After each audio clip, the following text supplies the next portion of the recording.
D'accord, bonne soirée. Je vais vous présenter le projet qui s'appelle Akissi depuis 2 semaines. C'est un projet que j'ai réalisé en Côte d'Ivoire, à Grand Bassam, avec l'aide financière du prix Pralon. Donc juste pour s'orienter, on est à Lausanne, dans l'auditoire, et j'ai réalisé mon projet à Grand Bassam, en Côte d'Ivoire. C'est une ville qui est près d'Abidjan, ce qui est la capitale économique en Côte d'Ivoire. Juste 2 mots sur le pays, peut-être. C'était un pays qui était plus ou moins en guerre jusqu'en 2007. Il y a toujours pas mal de violence, pas mal de tensions, il y a des problèmes avec les maladies. Mais j'aimerais vous parler d'un autre côté de la Côte d'Ivoire. C'est aussi un pays qui a une grande tradition au niveau de tout ce qui est couture, tout ce qui est l'art. Et mon projet, ça s'est basé sur la tradition au niveau de couture. Donc, l'idée du projet, d'une première étape, c'était d'amener des connaissances comment produire des vêtements prêts à porter. C'est-à-dire, comment faire des dessins, et à la base des dessins, on arrive à faire des chablons qu'on peut mettre sur un tissu, et après, on peut attacher les petites pièces, et à la fin, nous avons une jolie robe. Pourquoi c'est important comme connaissance?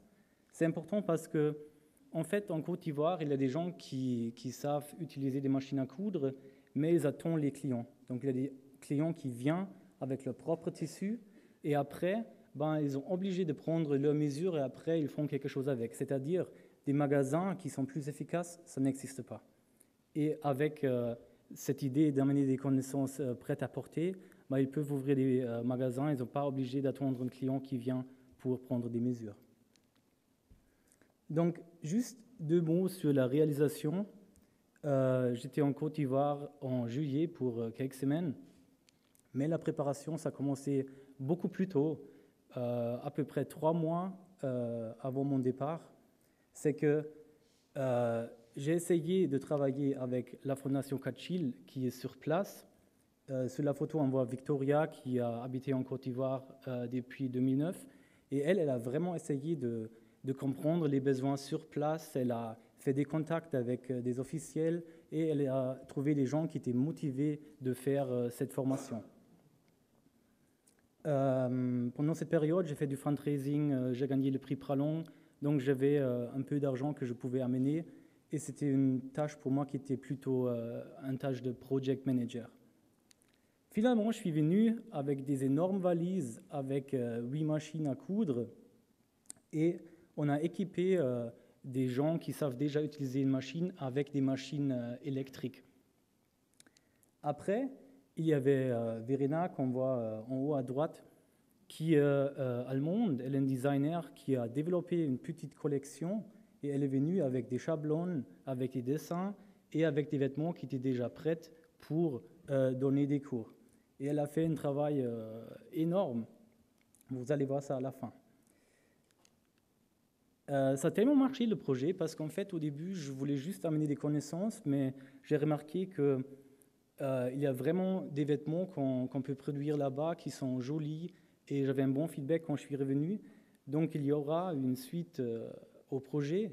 J'aimerais bien fonder une école de couture en Côte d'Ivoire, et j'aimerais bien engager des designers d'abord européens qui donnent des cours en Côte d'Ivoire pour après avoir des formateurs ivoiriens qui peuvent gérer cette école d'une manière autonome.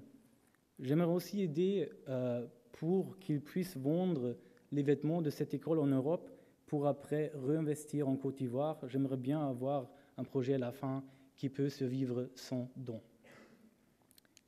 Je ne suis pas encore là, en fait. Donc, du soutien, c'est bienvenu. S'il y a des gens dans la salle qui s'intéressent pour ce projet au niveau, au niveau de aller en Côte d'Ivoire, faire du project management, s'il y a des étudiants qui veulent faire des stages, c'est bienvenu. J'ai aussi une flyer que je vais distribuer après cette présentation, et je vais aussi rester pendant l'apéro s'il y a des gens qui s'intéressent pour le projet. Juste un dernier mot. Moi, en fait, j'ai fini mon doctorat ici à HEC, et je vais peut-être devenir prof un jour, j'espère au moins. Et j'aimerais vraiment encourager des étudiants qui sont dans la salle de réaliser des idées, des projets sociaux, et d'apprendre d'autres choses que seulement des slides dans un auditoire. Je vous remercie.